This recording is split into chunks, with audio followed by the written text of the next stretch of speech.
ಸಗಣಿ ಹೆಚ್ಚಾಗಿ ಬಳಕೆಯಾಗ್ತಿರೋ ಹೂವಿನ ಒಂದು ಮುಖ್ಯ ಉತ್ಪನ್ನವಾಗಿದೆ. ಹೀಗಾಗಿ ಶತಮಾನಗಳಿಂದಲೂ ನಮ್ಮ ಪೂರ್ವಜರು ಇದರ ಉಪಯೋಗವನ್ನು ಕಂಡೆ ಇದಕ್ಕೆ ದೈವಿ ಸ್ಥಾನವನ್ನು ನೀಡಬಹುದೇನೋ ಅಂತ ಇಂದಿಗೂ ಕೆಲ ವೈಜ್ಞಾನಿಕರು ಅಭಿಪ್ರಾಯಪಡ್ತಾರೆ. ಇಂಥ ಸಗಣಿ ಮನುಷ್ಯನ ಆರೋಗ್ಯದ ದೃಷ್ಟಿಯಲ್ಲಿ ಅತ್ಯಂತ ಮಹತ್ವದ ಪಾತ್ರವನ್ನು ಹೊಂದಿರೋದು ಇತ್ತೀಚೆಗೆ ನಡೆದ ಕೆಲ ಸಂಶೋಧನೆಗಳಿಂದ ದೃಢಪಡ್ತಿದೆ. ಇದರಲ್ಲಿರೋ ಔಷಧೀಯ ಗುಣಗಳ ಬಗ್ಗೆ ಚರ್ಚೆಯಾಗ್ತಿದೆ. ಸಗಣಿಯ ಬಳಕೆ ಪ್ರಾಚೀನ ಕಾಲದಿಂದಲೂ ಅಂದರೆ ಋಷಿಮುನಿಗಳ ಕಾಲದಿಂದಲೂ ಬಳಕೆಯಲ್ಲಿರೋದು ಕಂಡುಬರುತ್ತೆ. ಋಷಿಮುನಿಗಳು ಸಗಣಿಯಲ್ಲಿ ವಾಸಿಸಿರೋ ಮಹಾಲಕ್ಷ್ಮೀ ದೇವಿಯ ಸನ್ನಿಧಾನವನ್ನು ಸ್ಮರಿಸಿ ಮೈಗೆಲ್ಲ ಸಗಣಿಯನ್ನು ಲೇಪಿಸಿಕೊಂಡು ಆನಂತರ ಸ್ನಾನ ಮಾಡ್ತಿದ್ದು ನಮ್ಮ ಸಾಕಷ್ಟು ಪ್ರಾಚೀನ ಗ್ರಂಥಗಳಲ್ಲಿ ಉಲ್ಲೇಖವಾಗಿದೆ.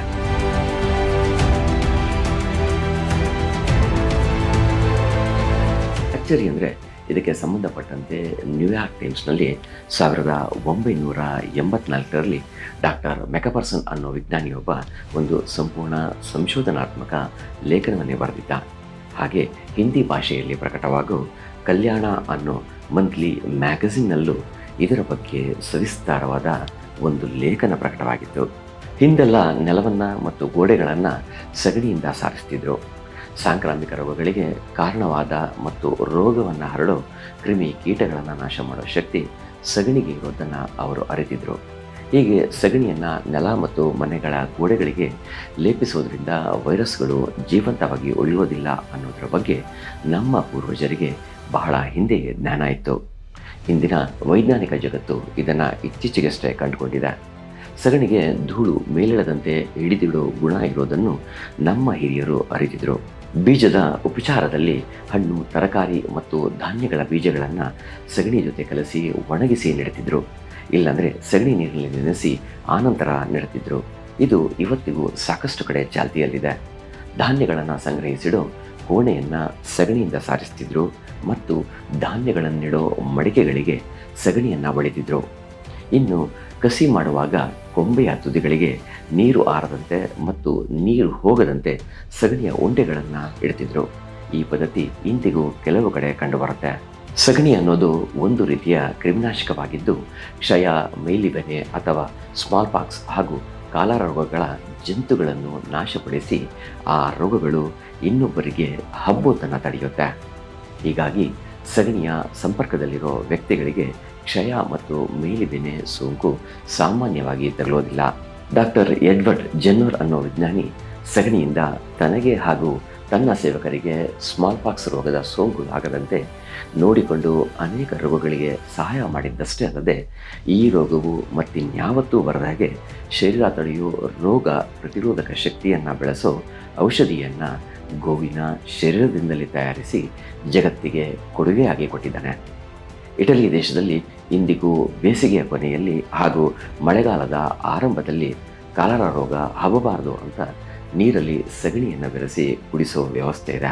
ಶರೀರದಲ್ಲಿ ಕುರ ಆದಾಗ ಸಗಣಿಯ ಭಸ್ಮದಿಂದ ತಯಾರಿಸಿದ ವಿಭೂತಿಯನ್ನು ಅದರ ಮೇಲೆ ಹಚ್ಚಿದರೆ ಅದು ಬೇಗ ವಾಸಿಯಾಗುತ್ತೆ. ಕೈಕಾಲು ತಣ್ಣಗಾದಾಗ ಅಥವಾ ದೇಹ ತಣ್ಣಗಾದಾಗ ವಿಭೂತಿಯನ್ನು ಅಂಗೈ ಮತ್ತು ಅಂಗಾಲಿಗೆ ಉಜ್ಜೋದ್ರಿಂದ ಪ್ರಯೋಜನ ಇರೋದು ಕಂಡುಬಂದಿದೆ. ಕೈಕಾಲಲ್ಲಿ ಬೆವರು ಬರೋದು ವಿಭೂತಿ ಪುಡಿ ಸವರಿಕೊಂಡರೆ ಬೆವರೋದು ಕಡಿಮೆಯಾಗಿ ಬೆವರಿನ ಕೆಟ್ಟ ವಾಸನೆ ದೂರ ಆಗುತ್ತೆ. ವಿಶೇಷವಾಗಿ ವಿಭೂತಿಯ ಪುಡಿ ಸೌತೆಕಾಯಿ ರಸ ಮತ್ತು ಲಿಂಬೆ ರಸದ ಫೇಸ್ ಪ್ಯಾಕ್ ಮುಖದ ಕಾಂತಿ ಹೆಚ್ಚಿಸೋದು ಕಂಡುಬಂದಿದೆ. ಹಿಮ ಪ್ರದೇಶಗಳಲ್ಲಿ ಕನಿಷ್ಠವಾದ ಬಟ್ಟೆಯನ್ನು ಹಾಕಿಕೊಂಡು ವಾಸಿಸೋ ಸಾಧುಗಳು ಮೇಗೆಲ್ಲ ಭಸ್ಮವನ್ನು ಲೇಪನ ಮಾಡಿಕೊಳ್ಳೋದರ ಹಿಂದಿನ ವೈಜ್ಞಾನಿಕ ಪವಾಡ ತಿಳಿದು ಬರುತ್ತೆ. ಸಗಣಿಯ ಭಸ್ಮ ಹೊರಗಿನ ತೇವಾಂಶ ದೇಹವನ್ನು ಪ್ರವೇಶಿಸದಂತೆ ತಡೆದು ದೇಹದೊಳಗಿನ ಉಷ್ಣತೆಯನ್ನು ಸಮತೋಲನದಲ್ಲಿಡೋ ವಿಶಿಷ್ಟ ಗುಣವನ್ನು ಹೊಂದಿದೆ. ಈ ಗುಣದಿಂದಲೇ ವಿಭೂತಿ ಧಾರಣೆಯ ಅಭ್ಯಾಸವು ಬೆಳೆದು ಬಂದಿರಬಹುದು ಅಂತ ಅಂದಾಜಿಸಲಾಗ್ತದೆ. ಮುಖದಲ್ಲಿ 7 ಮೊಡವೆಗೆ ವಿಭೂತಿಯನ್ನು ನೀರಿನಲ್ಲಿ ಕಲಸಿ ಹಚ್ಚಿದರೆ ಬೇಗನೆ ವಾಸಿಯಾಗುವುದಷ್ಟೇ ಅಲ್ಲದೆ ಅದರ ಕಲೆ ಸಹ ಮಾಯವಾಗುತ್ತೆ. ಎಳೆ ಮಕ್ಕಳಿಗೆ ಚೆವಿ ಮತ್ತು ಮುಳ್ಳು ಅನ್ನೋ 2 ರೀತಿಯ ಚರ್ಮದ ತೊಂದರೆ ಸಾಮಾನ್ಯವಾಗಿ ಕಾಣಿಸಿಕೊಳ್ಳುತ್ತೆ. ಚೆವಿಗೆ ಕೆಲವೊಂದು ಸೊಪ್ಪುಗಳ ರಸ ಹಚ್ಚಿ ಸ್ನಾನ ಮಾಡಿಸೋದ್ರಿಂದ ಅದು ಬೇಗನೆ ವಾಸಿಯಾಗುತ್ತೆ. ಆದರೆ ಮುಳ್ಳು ಅನ್ನೋದು ವಾಸಿಯಾಗೋಕ್ಕೆ ಕೆಲವೊಂದಿಷ್ಟು ದಿನ ಬೇಕಾಗುತ್ತೆ. ಅದು ವಾಸಿಯಾಗದಿದ್ದರೆ ದೊಡ್ಡವರಾಗ್ತಿದ್ದಂತೆ ಮುಖದಲ್ಲಿ ಚಿಕ್ಕ ಚಿಕ್ಕ ತೂತುಗಳಂತೆ ಕಾಣೋ ಕಲೆಗಳು ಕಂಡುಬರ್ತವೆ. ಹೀಗಾಗಿ ಮಗುವಿನ ಮೇಕೆಗೆ ಸಗಣಿಯನ್ನು ಹಚ್ಚಿ ಕಂಬಳಿಯಲ್ಲಿ ಸುತ್ತಿ ಒಂದು ರಾತ್ರಿ ಮಲಗಿಸೋದ್ರಿಂದ ಇದರಿಂದ ಮುಕ್ತಿಯನ್ನು ಪಡೆಯಬಹುದು ಅಂತ ಹೇಳಲಾಗತ್ತೆ.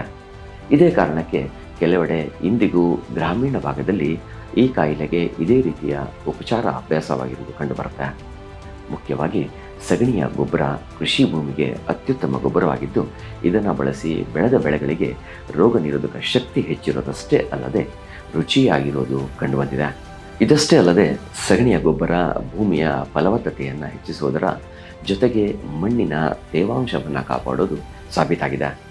ಇಷ್ಟೆಲ್ಲ ಔಷಧಿಯ ಗುಣಗಳಿಂದ ಕೂಡಿರೋ ಸಗಣಿ ಕಾಡು ಮೇಡನ್ನು ಅಲೆದು ಔಷಧಿ ಸಸ್ಯಗಳನ್ನು ಮೆಂದು ಬಂದಿರೋ ದೇಶಿ ತಳಿಯ ಗೋವುಗಳದ್ದಾಗಿರಬೇಕೇ ಹೊರತು ಇನ್ಯಾವುದೇ ರೀತಿಯಲ್ಲಿ ಆಹಾರ ತಿನ್ನೋ ಗೋವಿನದ್ದಾಗಿರಬಾರ್ದು. ಇದಕ್ಕೆ ಇರಬೇಕು ಕಾಮಧೇನು ಅನ್ನೋ ಈ ಜೀವಿಯನ್ನು ದರ್ಶಿಸೋಕೆ ಬರಿಯ ಭಾವನೆಗಳು ಸಾಕಾಗೋದಿಲ್ಲ ಅಂತ ಹೇಳಿರೋದು.